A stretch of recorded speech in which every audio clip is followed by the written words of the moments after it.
and this is the Your Money Hour podcast. I am your host, Dakota Grady. Wherever you are, welcome to the show, y'all. California, South Carolina, no matter where you are in the world, thank you for joining me. So I am Dakota Grady. If you're struggling with your finances and you need help, ask for help. If you don't ask for help, you can't get help. Find out more information at dakotagrady.com to get resources about taking care of your finances. Cover the broke too. Also, if you have a business, specifically a nurse practitioner or a nursepreneur, you need a bookkeeper, accounting and taxes for your business, I got you covered. Go to dakotagrady.com, help you get resources for your business. So tonight I have Dr. Ebonee Gresham. She is, hey man, this lady right here, she is awesome. So without further ado, Dr. Ebonee, welcome to the show. Thank you. Thank you for having me. Thank you so much Yes, for having me. ma'am. Hi, I am Dr. Ebonee. I am here. So Ebonee, tell me about who you are and what you do. Yes. So I am Dr. Ebonee Gresham. I am a doctor of nursing practice. I'm also a mother of 10. I'm a serial entrepreneur. I do everything from Airbnbs to I have my own med spa in Roswell, Georgia. It's Royalty Body Spa and Wellness. I'm also a mentor. I'm also a coach. I'm also a keynote speaker. I definitely speak to a lot of different audiences, diverse audiences, and it's pretty much nothing under the sun that I don't do. If that's what I want to do, if I choose to do it, I do it. And I just put my mind to it and I do it. But at this point, especially with my plate is full, right now being a mom of 10. But like I said, mentor, coach, speaker, and I'm also a travel nurse by trade. Awesome. So how do people, who is the real Dr. Ebonee? Like take us back to where you were a 16-year-old mom, single mom, and take it from that point to where you are right now, please. Yeah. So I had my daughter at 16. So first and foremost, I was raised by a single mom. And so my dad wasn't in my life. And I feel as though I didn't know what love was, coming from a male perspective. I didn't know what love was. So I was looking for love in all the wrong places, so to speak. And so I ended up pregnant at 16 with my daughter. And so I still was able to push, to push past, that. And I had the help of my mother. And I still graduated from high school, actually top 10 in my high school. So I went on to college. I was at Howard University. And then I made a poor choice and got pregnant again. But at the time, my mom was sick. And so I left school, I left Howard, and I went home to take care of my mother. And that's where the total shift and transformation happened, is when I was taking care of my mom and she was in hospice. I realized I didn't want to be a doctor anymore. I wanted to be a nurse. And so when my mom passed, I'm originally from upstate New York, from Buffalo. So when my mother passed, I moved to Atlanta with my children, and I had 6 kids. And when I moved to Atlanta, I didn't do so well, especially being in a new place, unfamiliar area, and away from my family, and my mom was gone. So I was still grieving. And so unfortunately, the times got really hard for me, and my children and I were homeless, in my car, living in my car in the back of Walmart. And so that was a very, very hard time for me. But again, I knew I wanted more, Dakota. Like I knew I wanted more. I wanted more for my kids, and I just had to keep going. Like that saying, keep going, is so important for me, because I just couldn't stop. I couldn't stop, and I didn't want to just succumb to my poor choices. I didn't want to just succumb to the situation, the current environment, right, and circumstances that I was in. So I just had to keep going, keep going. And I eventually passed nursing school, and became an RN. And, from there, I was able to take care of my kids and myself and just do better. I purchased a home, my credit got better, and it took time. But again, I just didn't stop. Is that a grit something that was in you, or something that you like? Where did that grit come from? Because I'm sure people who have gone through things you've gone through, they may have given up, and may have stopped pushing. For you, what was that grit inside of you? Like, where'd you get that from? Yeah. So that grit, I think, was born in me. It's like how God knew who I was before He placed me in my mother's womb. He knew who Ebonee was. He knew Ebonee would make some of these crazy choices, but she gonna be okay. And so my mom was militant as well. My mom was a drill sergeant in the military. So you could just imagine my upbringing. Everything was chop, chop, chop, straight to it. I don't want no excuses. Get it done. What's the problem? Do it now. And so that was already embedded, inside of me as a young child. And so I appreciate that. I thank God for that. Even the short time that I did have to be with my mom, that was embedded in me since a young child. But I just had to pull it out. Now, don't get me wrong. Life got hard. It still does. There were times then that I felt like I went through depression. Was I ever clinically diagnosed? No, because I didn't even have time. I was operating on survival mode, so I didn't even have time to go see a therapist. I didn't even have time to go seek counseling and help, and maybe get on medication or something. I didn't have time for that. I had to keep going for my children. There's only so much time in a day, so between work and school and 6 kids, I just had to keep going and push through it. But like I said, don't get me wrong. The reality of it is there were many times I was on the ground crying, balled up in a fetal position, didn't want to do anything, didn't know like why. Every time you try to get, one step forward, it feels like you're going 25 steps backwards. That was the reality of what I had to go through for years. So it wasn't just easy. Oh, I got it. It wasn't just, oh, I'm gonna push through. I'm gonna keep going. Yes, I had to do that. That grit and that hustle and that grind was always there. But there were moments, many moments, I just felt like giving up, but I didn't. I would just stay in it for like a day. It's a day. And I tell people all the time, it's okay to not be okay.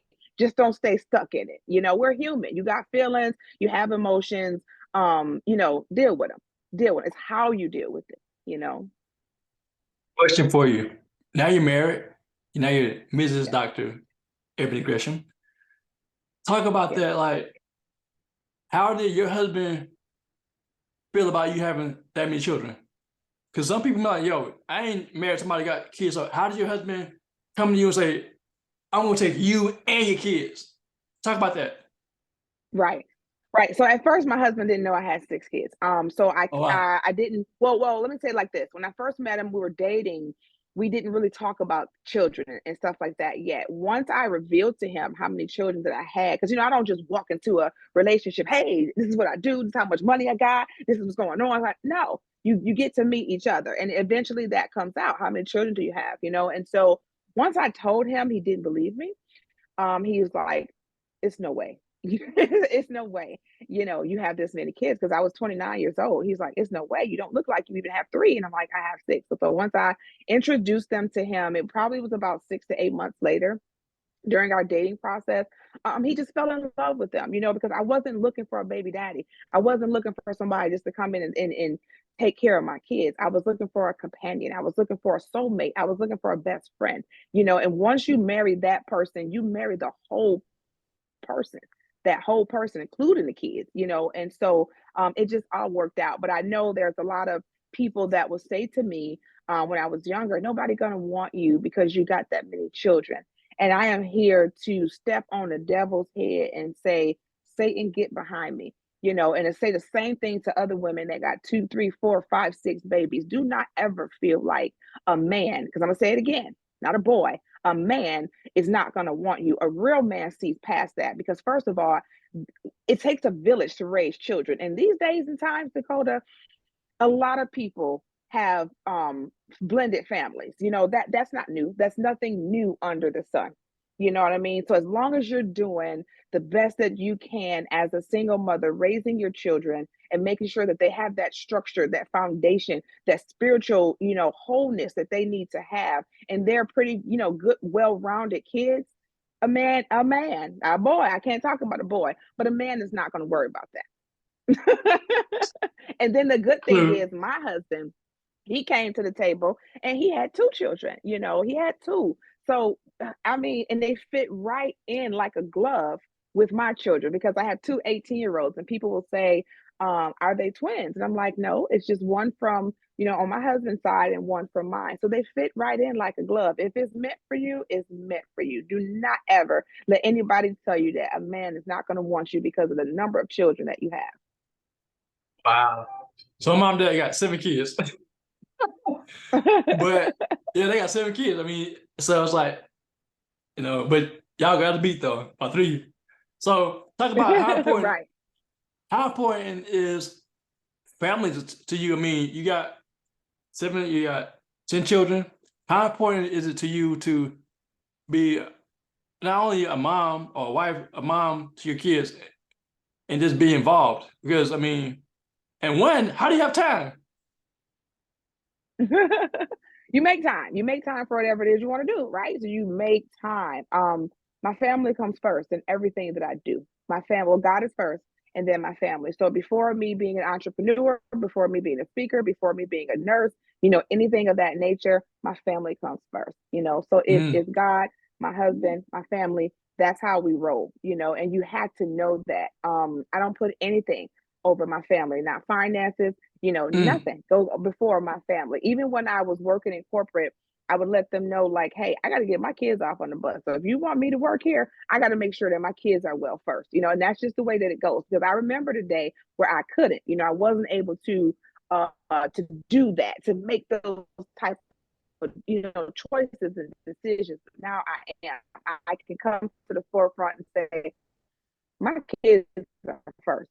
My family is first. that's so like my wife and my daughters are reasons why I grind like I do because I want to be able to leave a legacy for my kids and live a legacy right now. I don't want to wait till I'm passed away to give them experiences. So, how do you, as a mom, how do you balance being entrepreneur, a wife, a speaker, an author? How do you balance all of things if you do it? Like, what's your secret? My secret is to one, involve my family. My family knows what I do. They know they're a part of it. They again, like you just said, they are the reason why I grind so hard. You know what I'm saying? So they're a part of it. Most of the time when I'm speaking, they're right there. They're right there with me. They're in the plane with me. We're driving, to the next location. They're just a part of it. So that you don't leave them out. They need to understand and know that this is a movement. This is a whole movement and it's with the whole entire family. It's just not mom, it's all of us. I can't be who I am without my family. I'm nothing without them. So they're with me. Somebody calls me, they want me to speak. Hey, you got to understand. I ain't talking about my videographer, my photographer. I'm not talking about, my executive team. I'm talking about my family. You got to know they're coming with me. So they got to have a seat. You know what I mean? They got to have admission as well. If you want me, you get my whole entire family because that's my support. That's my reason why I do what I do. And that's how I balance it. They have a full understanding and they understand this is how we eat, as well. So it's not like a job or a hobby, but they are just a part of it. They have a true understanding of it. And there's times where I have to set, time apart and say, okay, no more any of this. I'm not counseling anybody. I'm not coaching anybody. I'm spending time with my family. And that's when that phone goes off, do not disturb. I'm not taking no calls, and I'm just spending that particular time with my family. So, I want to honor your time, doctor. Thank you for your time, first and foremost. I want to give you the opportunity to just give the audience something that they can apply right now, like whether it be finances, family, business, life. Thank you for your time. You got the floor. Yes, yes, yes. So I would first and foremost say, write the vision, make it plain. And I speak about this trueness and whole because it's important. You hear people say it, but do they really do it? Write it down. Whatever it is that you want to do, you want to overcome, write it down. Make a plan, right? Because if you fail to plan, right? If you fail to plan, you going what the saying say? You fail to plan, you going plan to fail. So I need for you to write it down. Organization and structure for me is everything. So once you see it, it's like you can't unsee it. If I see that I want to become a nurse, once I write that down, I'm already a nurse. You're manifesting what it is that you want to become and you want to do. The other thing is just forgiving yourself. Excuse me. There's times in our past that we go through different trials and tribulations, but you got to forgive yourself and you got to forgive other people that have hurt you as well. You got to heal from it. So I always tell people to make sure that you deal with what's going on and you heal from what's going on because that healing, oh, I'm telling you, it's a freedom that comes from it once you're healed. I can get up on stage and talk about a lot of stuff. That's where my book came from, the grit, the grind, and the glory. It's a memoir of my life, but I had to heal in order to put all that in those pages to release that part of my life to the entire world. So nobody can come back and try to condemn me for something that had happened in my life. You can't, because I'm healed from it. God says no condemnation, right? I'm free. I can talk about it. I can talk about the grimiest and the darkest avenues of my life because I'm healed. So forgive yourself, forgive others, not so much for them, but for yourself, for you can get that freedom that you need. The other thing is your finances. Be a good steward of your finances. Don't go out here and because you got stimulus money, because you got income tax money, and you just wasting it on stuff that cannot go with you in the grave. You're wasting it on stuff that cannot do anything. They become assets. From assets to liabilities, it's the difference. Understand the difference. Get yourself the knowledge that you need. Number one, a coach or a mentor. They are your cheat sheet. They're going to help you I can tell you now the things not to do because I've done them. And I can help you get straight there. It's like I'm your GPS. You know what I'm saying? Your coach or your mentor is your straight GPS on how to get there. And even if you need to detour, they're going to help you do that. So make sure that you are getting the knowledge and the education that you need. Being a good steward of your money. You don't need, all these handbags and shoes and going out here buying cars that you can't afford. You understand what I'm saying? But you ain't got no real estate. You don't have no stocks. You don't even have life insurance. How you got insurance on your car, but you ain't got insurance on your family? Come on now, let's talk about it. So you talk about you want to leave a legacy, but you're not being that lead of that legacy. So it's important for me to make sure that my community has that knowledge. Other communities have it. We have to make sure that we are spreading that knowledge to one another. And I had to get it. I just knew, like I said, it was more out here that I wanted to do and become. And now people see it. And so when they see it in front of them, I can help them to get to that same level because I've been through it. And guess what? You ain't even got to go through the roadblocks that I went through because I'm going to help you get past all of that. So follow me on social media. Dr. Ebonee Empowers on all platforms. Go to my website, www.drebonee.com. It's very easy, very simple. If somebody wants to email me, they can. My email is info@drebonee.com. And I'm telling you, I am a personable person. I am a real person. I am very true and authentic. I tell people to stay true to who they are. Don't let social media change you. Don't let social media validate you, or because they verify you, you now feel like you're this, and that. No, you are validated by God and by God alone. You have to know that. Now, you got me on a rant. You got me going, but you got to validate and know who you are. And once you know who you are, ain't no blue check or nothing like that. You don't need all that. You understand what I'm saying? Just stay true to who you are, and you make an impact on your community, on your family. Make an impact. That income is going to come. Woo! Hey, Doc, man. You said go. You said roll with it. Thank you for joining me on the Your Money Out podcast. Hey, y'all, make sure y'all follow Dr. Ebonee Gresham. Doc, thank you for your time. Thank you. Thank you so much.